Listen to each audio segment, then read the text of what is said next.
على عباده الذين اصطفى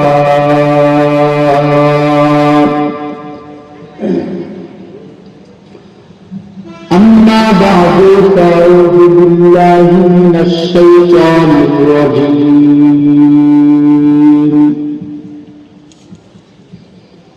بسم الله الرحمن الرحيم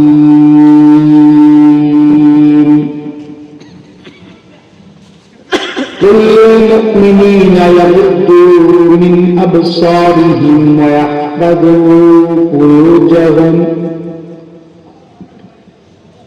ذلك أزكى لهم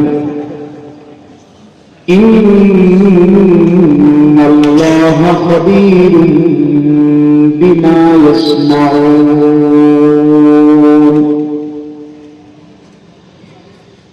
وقال النبي العربي سيد البشر والجن صلى الله عليه وسلم اضمنوا لي ستا من أنفسكم أضمن لكم الجنة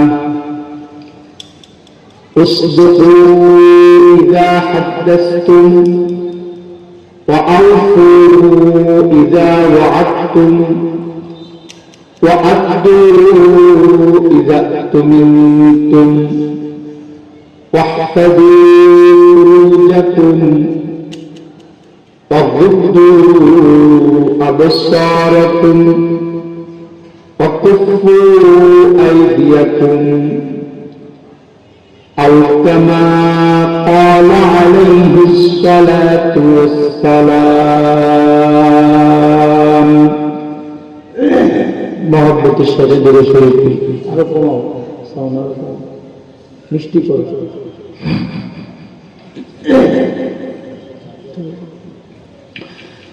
اللهم صل على محمد وعلى آل محمد كما صليت على إبراهيم وعلى آل إبراهيم إنك حميد مجيد.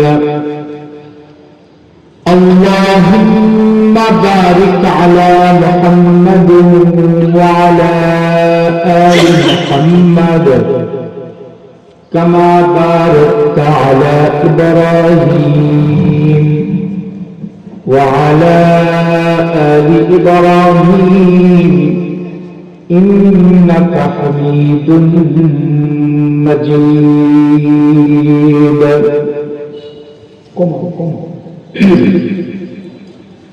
الحمد لله আসিউল উলুম মাদ্রাসা ও জামে মসজিদ এর উদ্যোগে 40তম বার্ষিক ওয়াজ মাহফিল। মাহফিলের মুহতারাম সদর, মুহতারাম সম্মানিত সভাপতি আল্লামা আব্দুর রহমান হাফিজি দামাত বারাকাতুহুম ও আল্লামা আব্দুল হক দামাত বারাকাতুহুম, সহসভাপতি হযরত মাওলানা আবু সাঈদ সাহেব দামাত বারাকাতুহুম, হযরত মাওলানা মুফতি আবুল হাসান সাহেব দামাত বারাকাতুহুম, উপস্থিত হযরত বুজুর্গ উলামা ইকরাম, সামনে উপবিষ্ট দ্বীন প্রিয়, ইসলাম প্রিয়, দ্বীনদার, ঈমানদার মুমিন মুসলমান ভাইরা, পর্দার অন্তরালে অবস্থানরত মা ও বোনেরা, আল্লাহ পাকের আলিশানে কালিমাতুশ শুকর, যিনি আমাদেরকে দয়া করে, মায়া করে, ভালোবেসে, ইহসান করে, ফজল করম করে জালিসুর রহমান জান্নাতের টুকরা বাগানে, জান্নাতের সামিয়ানার নিচে উম্মতের শ্রেষ্ঠ সন্তান, যুগ্ম বুজুর্গ উলামা হযরতদের সুহবতে, কুরআনের নিসবতে আল্লাহ পাক আমাদেরকে আসার, বসার, উপস্থিত হওয়ার তৌফিক দান করেছেন। যারা উপস্থিত হতে পেরেছি সকলেই বিনয় অবনীত চিত্তে, শ্রদ্ধাজড়িত কণ্ঠে আওয়াজ করে, জবান খুলে, প্রাণ খুলে, মন ভরে শরীরের সমস্ত শক্তিকে একত্রিত করে ইমানি চেতনা নিয়ে উচ্চ আওয়াজে উৎফুল্ল কণ্ঠে শুকরগুজার হয়ে বলি আলহামদুলিল্লাহ। আরেকটু দূরে উচ্চ আওয়াজে শুকরিয়া আদায় করে বলি আলহামদুলিল্লাহ। মুহতারাম হাজিরিন, যোগ্য বুজুর্গ উলামা হযরত আপনাদের সামনে অত্যন্ত গুরুত্বপূর্ণ নসিহত পেশ করেছেন, আমার পরেও করবেন।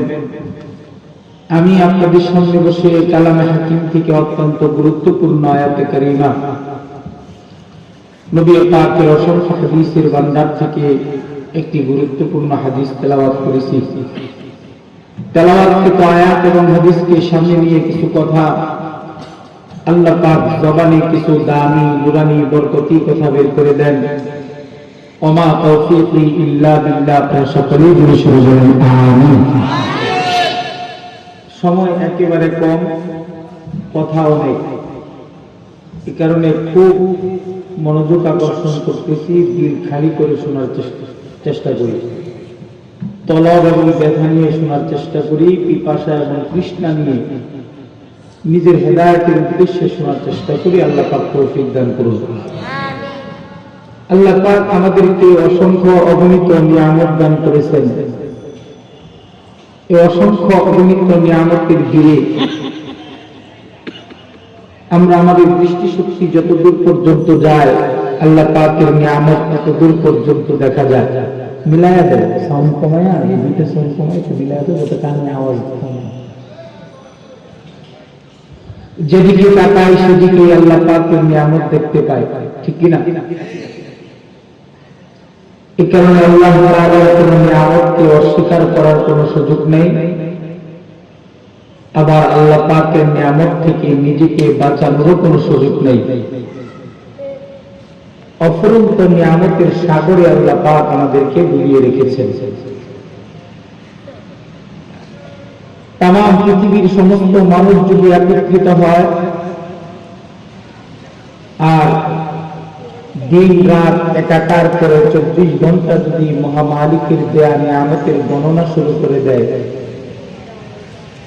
রাত দিন সময় ঘন্টা মিনিট বছর মাস চলে যাবে, মানুষের হায়াত ফুরিয়ে যাবে, কিন্তু আল্লাহ পাক তার গোলামকে যে পরিমাণে নিয়ামত দান করেছেন এটা গুণে সে শেষ করতে পারবে। সুবহানাল্লাহ করেন না? সুবহানাল্লাহ বললে কবিরা গুনাহ হয়, হ্যাঁ গুনাহ হয়, তাহলে করেন বলেন। এত পরিমাণে নিয়ামত আল্লাহ তাআলা আমাদেরকে দান করছেন। আল্লাহ পাকের কোন নিয়ামতকে অস্বীকার করার কোন সুযোগ নেই। ফাবি আইয়ি আলা রাব্বিকুমা তুকাজ্জিবান। বাদশাহ হারুনুর রশিদ সিংহাসনের ভিতরে আসন গ্রহণ করে সভাসদের সামনে কথা বলতেছেন। ডানে এবং বামে রাজ্যের মন্ত্রীরা বসে আছে। হঠাৎ করে তৃষ্ণার পিপাসা, খাদেমকে ডাক দিয়ে বলে, এক গ্লাস ঠান্ডা পানি পিলাও যাতে তৃষ্ণা দূর করতে পারি।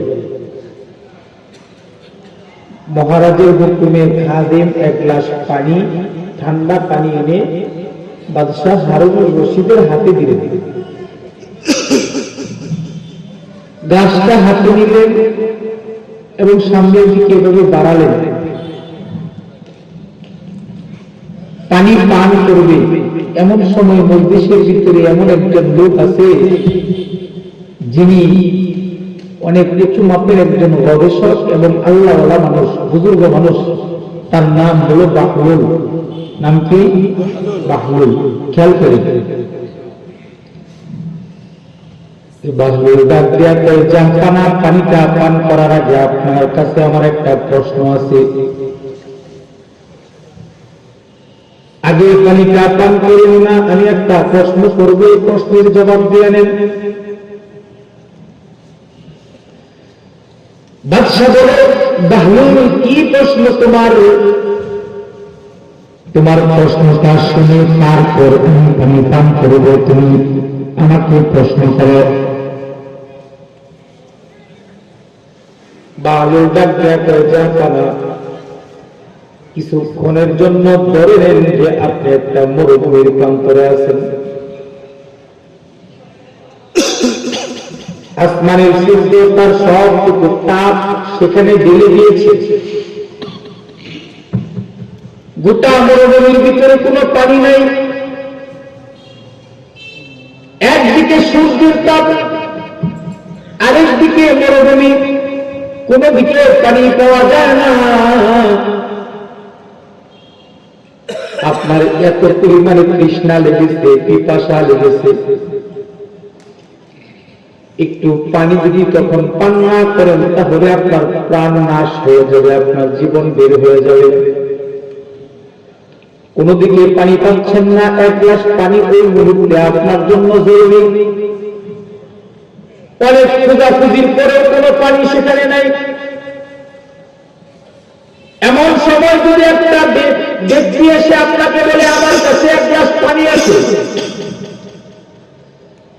এই পানিটা আমি তোমাকে দিতে পারি, তবে বিনিময়ে তুমি আমাকে কি দিলাম?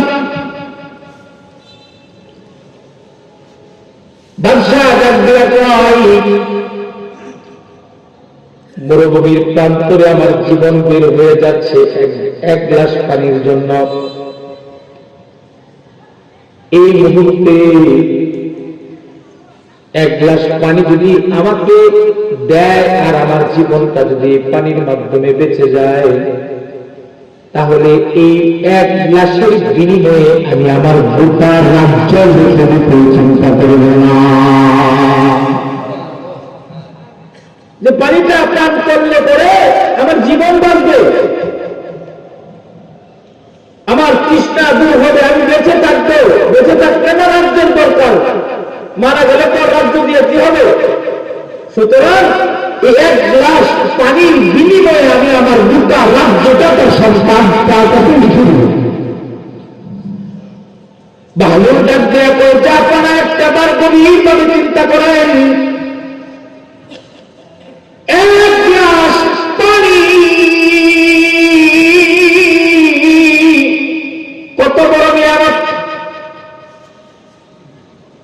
আপনার গোটা রাজ্যের তুলনায় এক গ্লাস পানির দাম বেশি। তাহলে পানি কত বড় নিয়ামত।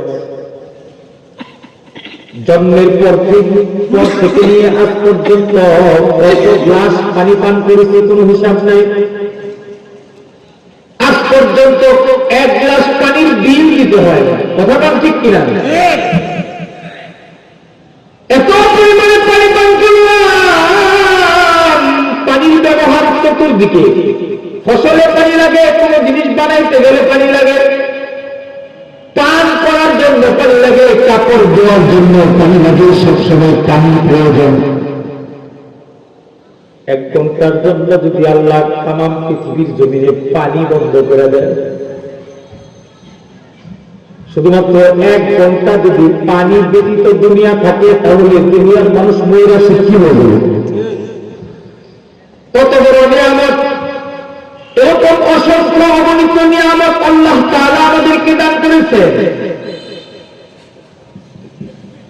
তার উপরে অন্যতম এবং গুরুত্বপূর্ণ একটা নিয়ামত হল আল্লাহর দেয়া চোখ। কথা বল ঠিক কিনা? চোখ আল্লাহর পক্ষ থেকে গুরুত্বপূর্ণ নিয়ামত। দাঁত থাকতে যাদের খবর আমরা বুঝি না,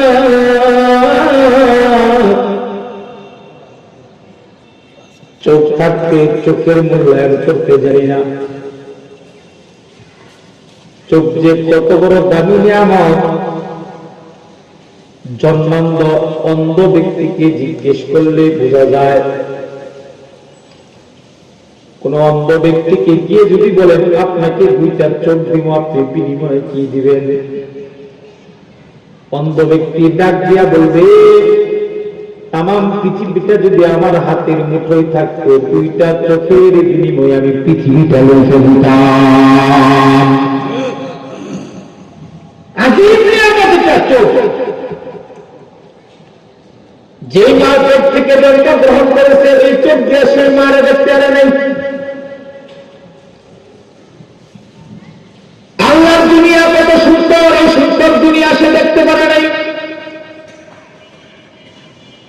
বিয়ে করছে, নিজের বিবিকে পর্যন্ত তার এই চোখ দিয়ে দেখতে পারে না, বিবি সুন্দর না কালো লম্বা না বেঁচে, চোখ না থাকার কারণে দেখতে পারে না। কলিজার টুকরা সন্তানকে অন্ধ অবস্থায় হাত দিয়ে আদর করে চোখ দিয়ে দেখে আদর করতে পারে না। এ কারণে অন্ধ ব্যক্তি বুঝে চোখের কি দাম, দৃষ্টি শক্তি কত বড় নিয়ামত, এটা অন্ধ ব্যক্তি বুঝে। আফসোস আর পরিতাপের বিষয় আমরা বুঝি না, আমাদের যাদের চোখ আছে আমরা বুঝি না। জন্মের পর থেকে এই পর্যন্ত চোখ দিয়ে দুনিয়া দেখতেছি, তামাম পৃথিবী উপভোগ করতেছি, কেউ কিছুর সাথে বিএনপি সংসার করেছি। তারপরে চোখ দিয়ে দেখছি, গ্লাসের দিকে তাকায় বিএনপি পলিটিক দিয়ে সেটা গ্লাস। মাহফিলের প্যান্ডেলে বসে বয়ান করতেছি, অটোমেটিক জেহান বলে দেয় তার প্যান্ডেল, কথা কোন ঠিক নেবে। একবার চোখ দিয়া দেখছেন, সাথে সাথে ব্রেন কথা বলে, ব্রেন বলে দেয় জিনিস, সেটা কালো, এটা সুন্দর, এটা লবণ, এটা মরিচ, এটা আঘাত, দেখা মাত্রই বোঝা যায়। চোখ যদি না থাকে বোঝা যায় না, অন্যজন বোঝা দিলে তারপরে বোঝা যায়, কথা বলেন ঠিক কিনা।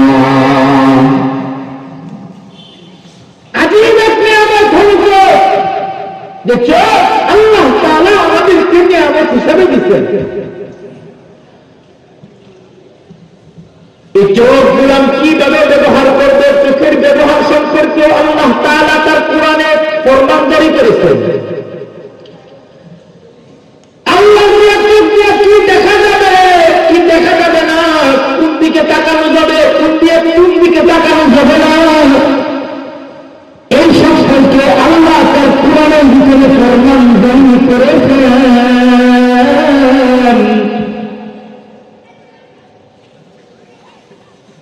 যেদিকে নির্দেশ করেছেন সেদিকে তাকানো, যেদিকে নিষেধ করেছেন সেদিক থেকে নিজের চোখকে বাঁচানো।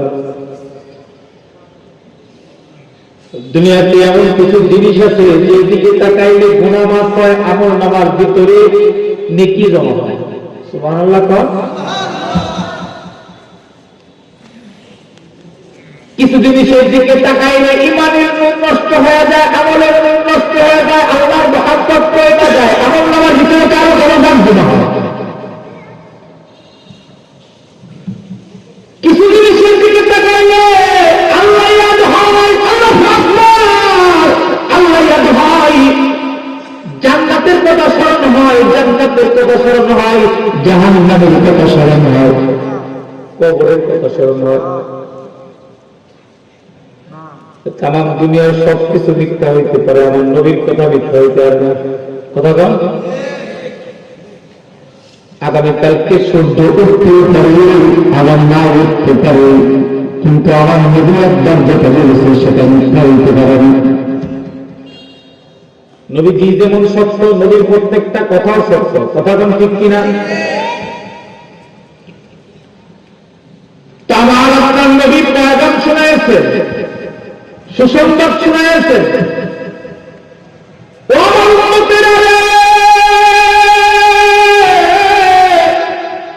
চোখ আল্লাহ দান করেছে, আল্লাহর দিয়া চোখ দিয়া, আল্লাহর দিয়া চোখ দিয়া যদি কেউ আব্বা আম্মার চেহারার দিকে তাকায় না, যদি কয়েকজন নজর সে পানি জমা করা হয়, আসতেছে মহিলারা যদি পাঠাইলাম পুরুষ, প্যান্ডেলে গিয়ে মহিলা গেছে, বাড়ির তো খুব খুব খুব নেই বেনাগিরি, প্যান্ডেলে গিয়ে আওয়াজ করে শুনলে লজ্জা পাবে মহিলারা, মুসলমানের কোনটা আওয়াজ দিয়ে। হাবিবের কুফরিয়া বলে আমার কোন উম্মত যদি দরদ, প্রেম, মায়া, ভালোবাসা নিয়ে তোর আত্মা আত্মার চেহারার দিকে তাকায়, কবুল হবে সব। এক সাহাবী এসে আমার আপনার নবীকে জিজ্ঞেস করে বললেন, নবী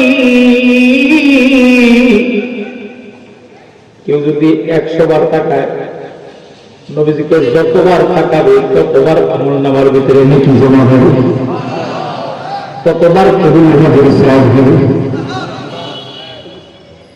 আপনারা এখানে অনেকেই আছেন যাদের উপর হজ করার সামর্থ্য নেই, যাদের হজ করার সামর্থ্য নেই তাদের কলবের ভিতরে হজ করার তামান্না থাকতে হবে, হজের প্রেম কলবের ভিতরে থাকতে হবে। যাদের হজ করার সামর্থ্য নাই, দরের ভিতরে 2টা হজ আছে, দান প্রেম নিয়ে মায়া নিয়ে টাকা থাকেন, দেখেন দেখেন দেখেন, যত দেখবেন তত হজের সব আমলনামায় জমা করা হবে। কিন্তু আফসোস আর পরিতাপের বিষয় হলো, মুসলমানের সন্তান আব্বা আম্মার সম্মান বাদ দিয়া বউ আর শাশুড়ির সম্মান করা শুরু করে দিয়েছে। ছেলের কাছে শাশুড়ির সম্মান আছে, বউয়ের সম্মান আছে, বাপ মার সম্মান নাই। যে মা কবি করেছে, যে বাবা মাতার গান করেছে, মানুষ করেছে, এদের কদর সন্তানের কাছে নাই। তবে বিবির কদর আছে, শাশুড় শ্বশুরের কদর আছে। বউয়ের ভালোবাসা আলাদা, মায়ের ভালোবাসা আলাদা। বউয়ের ভালোবাসা মাকে দেওয়া যায় না, মায়ের ভালোবাসা বউকে দেওয়া যায় না। বউকে আলাদা একটা মহাব্বত করতে হয়, মাকে আলাদা মহাব্বত করতে হয়। কেননা রাসূল বলেছেন, যার বাপ মা সন্তানের প্রতি রাজি, আল্লাহ তার প্রতি রাজি। ইলা রাব্বি ওয়া লিল ওয়ালিদাইন। হাবিবা কিবরিয়া বলে,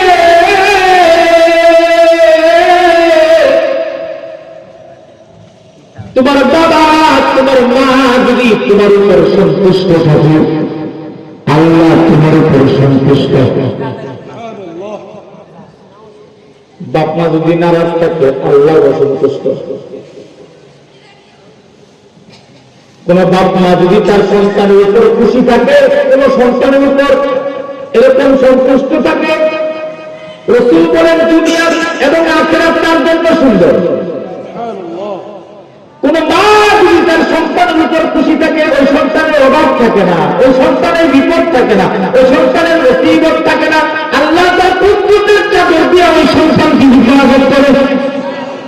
বাবা যদি কোন সন্তানের প্রতি সন্তুষ্ট থাকে, আল্লাহ পাক মালিও সাআত দেয়, কলবিও সাআত দেয়, ঈমানিও সাআত আল্লাহ তারে দান করে।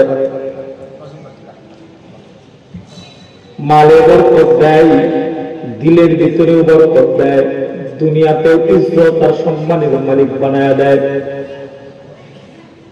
আর কোন কবি সন্তান যদি বাপ মাকে মাইনাস করে, বাপ মা বাদ দিয়া শ্বশুর শাশুড়ির পিছনে পড়ে থাকে, তাহলে এই সন্তানের মতো কপাল পুরা জমিনের ভিতর একটা নাই। এখানে রাসূল বলেন, তোমার মা তোমার জান্নাত, তোমার মা তোমার জাহান্নাম। তোমার জান্নাত কোথাও না হোতা, তোমার মা তোমার বাবা তোমার জান্নাত, আর তোমার মা তোমার বাবা হলো তোমার জাহান্নাম। যদি তোমার বাবা মা খুশি থাকে, আল্লাহ খুশি থাকবে। বাবা মা নারাজ থাকলে, আল্লাহ তোমার খুশি নারাজ থাকবে। এ কারণে আল্লাহ দিয়ে চোখ দিয়ে আব্বা আম্মার চেহারা দেখান। 2 নম্বর, তামাম পৃথিবীর ভিতরে শ্রেষ্ঠ সন্তান আছে, কিছু শ্রেষ্ঠ সন্তান। এখন তো নবী নাই যে নবী আমাদেরকে কোরআন শোনাবে, হাদিস শোনাবে। নবী যে আমাদেরকে কোরআন পড়াবে, হাদিস পড়াবে, নবীর সওয়াব আমরা অর্জন করতে পারবো না। তবে নবীর কাছে যে আমানত ছিল, সেই আমানতটা আল্লাহ তাআলা নবীর কাছ থেকে আলেমদেরকে দিয়ে দিয়েছেন। এই কারণে হাদিসে পাকের ভিতরে পাওয়া যায়, এই জামানার মানুষ আলেমকে যদি কদর করে, নবীকে কদর করা হয়। আলেমকে সম্মান করলে নবীকে সম্মান করা হয়। আলেমের সাথে খানা খাইলে নবীর সাথে খানা খাওয়া হয়। আলেমকে হাদিয়া দিলে নবীকে হাদিয়া দেওয়া হয়। আল্লাহু আকবার বলেন। কিন্তু কিন্তু সময়টা এত খারাপ যে আলেমের কদর নাই, সমাজের ভিতরে আলেমের সম্মান নাই, আলেমকে শ্রদ্ধা করা হয় না, আলেমকে ফকিন্নি মনে করা হয়, আলেমকে চাকর মনে করা হয়। কথা বলেন ঠিক কিনা? আপনাদের এখানে হয় কিনা জানি না। ওই জাতি হলো সবচেয়ে বড় কপাল পোড়া, যে জাতি আলেমের কদর জানে না, আলেমের ইজ্জত জানে না। আমি আমার বয়সে কোনোদিন কোনো আলেমকে দাঁড়ায় পেশাব কোনো দেখি না। আপনারা দেখছেন কিনা জানি না। হ্যাঁ, আলেমকে শেভ করতে দেখি নাই, আলেমকে দাঁড়িয়ে পেশাব করতে দেখি নাই, আলেমকে সুদের সাথে সম্পর্ক করতে দেখি নাই, আলেমকে কোনো অশালীন কাজে আমরা দেখি নাই। কেন? আলেম হলো নায়েবে নবী, নবীর ইজ্জত যেমন, আলেমদের ইজ্জতটা নবী তেমন দিয়ে গেছেন। কিন্তু কপাল পোড়া মুশকিলা আলেমকে বেইজ্জতি করে, মিথ্যা মামলা নিয়ে জেলখানার ভিতরে আবদ্ধ করে, রিমান্ডে নিয়ে তাদেরকে বিভিন্ন নির্যাতন আর টর্চারিং করেছে। পরিষ্কার ভাষায় বলতে চাই, যে যদি আলেমকে ইজ্জত করে না, ওই যদি ধ্বংস অনিবার্য, ধ্বংস অনিবার্য।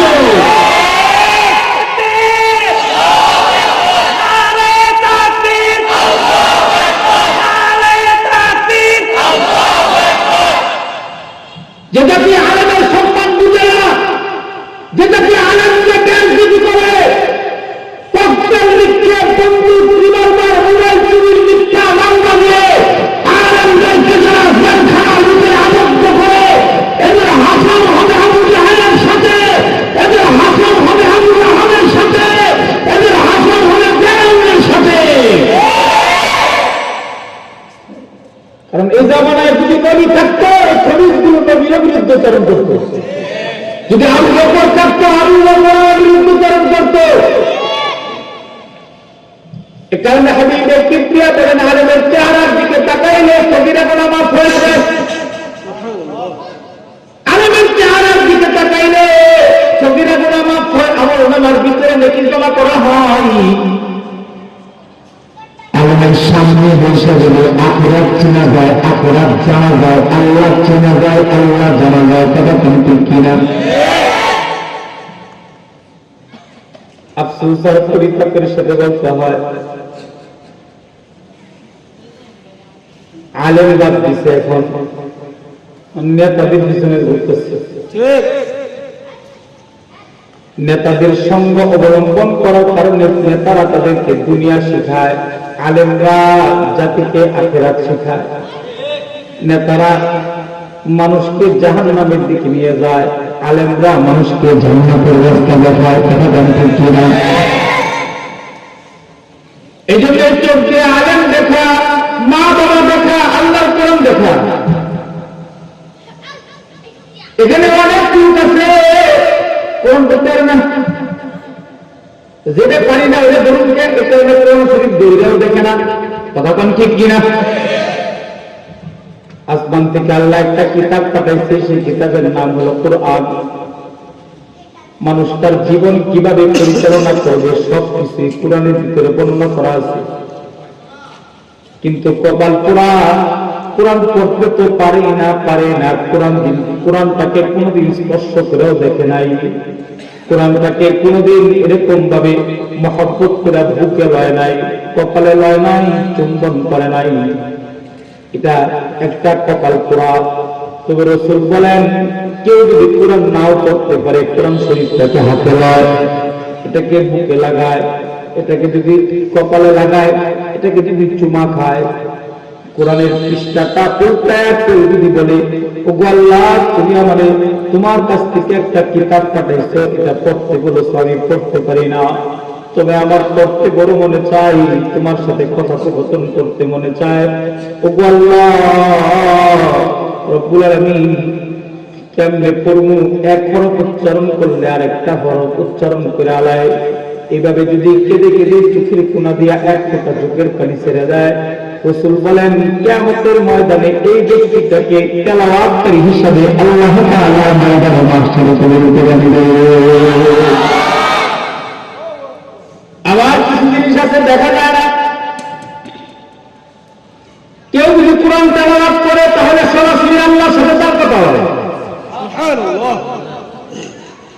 আমাদের পূর্বপুরুষদের ভিতরে এমন একজন ব্যক্তি ছিলেন, তার নাম ইমাম হাসিব রাহমাতুল্লাহ আলাইহি। এত পরিমাণে কোরআন তেলাওয়াত করতেন,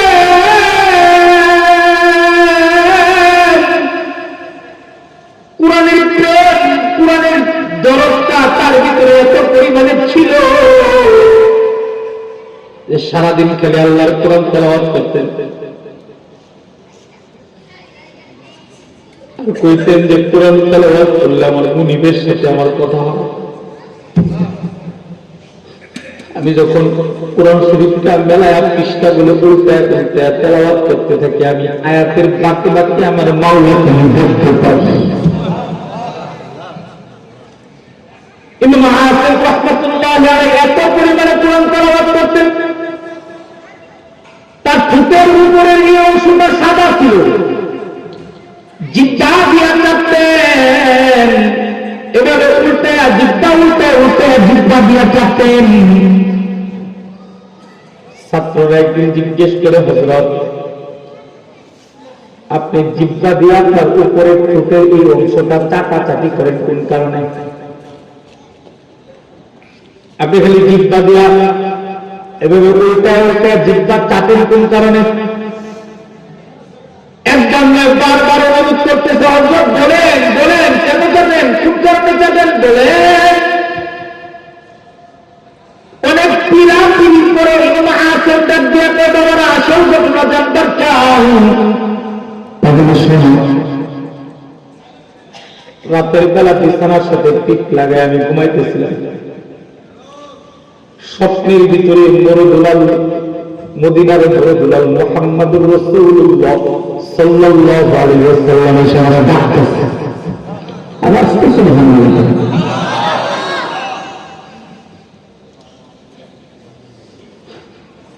আমাদের আকাবিরিন হযরত নবীজির স্বপ্নে দেখছে, আমাদের আকাবিরিন হযরত জান্নাত স্বপ্ন দেখেছে, ইমামে আযম আবু হানিফা 99 বার আল্লাহকে স্বপ্নে দেখছে। আর আমার মতো তোমার মতো যুবক যারা, তারা উল্টা পাল্টা স্বপ্ন দেখে। কেননা সে যে সারাদিন যেটা করে রাতের বেলা সে স্বপ্নে ওটাই দেখে। তার মানে আমাদের বিছানার সাথে পিঠ লাগায় শুয়েছে, 1 ঘন্টা মোবাইল টিপবে অথবা 10 মিনিট মোবাইল টিপে ঘুমিয়ে যাবে। ফেসবুকের ভিতরে ঢুকছে, যতই ভিতরে নেয় ততই খালি দেরি হয়। মানে ফেসবুক এক পর্যায়ে এমন একটা জায়গায় নিয়ে তারা দাঁড় করেছে, ঘন্টার পর ঘন্টা চলে যাইতেছে, সে শেয়ার পায় না, তার ঘুম আসে না, দিন দিন নতুন নতুন জিনিস খেলে আসতেছে। আর সে ওইদিকে দাবিত হইতেছে, সে আকৃষ্ট হচ্ছে। রাতের 2টা-3টা যখন বাইরে গেছে, তো মোবাইলের চার্জ শেষ, এমবিও শেষ, এবার মোবাইলটা লাইট যখন ঘুমাইছে, সকালবেলা ঘুম থেকে উঠে দেখে যে তার লুঙ্গির অবস্থা খারাপ। কেন সারা একটা লুঙ্গি ঘুমিয়ে দিচ্ছে, কথা কাম ঠিক কিনা?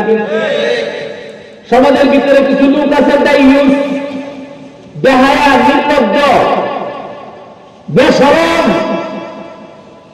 আমার বুঝে আসে না, আমার বুঝে আপনি এখন হাত পান্তা করে এদিক দিয়ে যদি 10টা মিনিট হাঁটে থাকলে 1 লাখ টাকা দিবেন।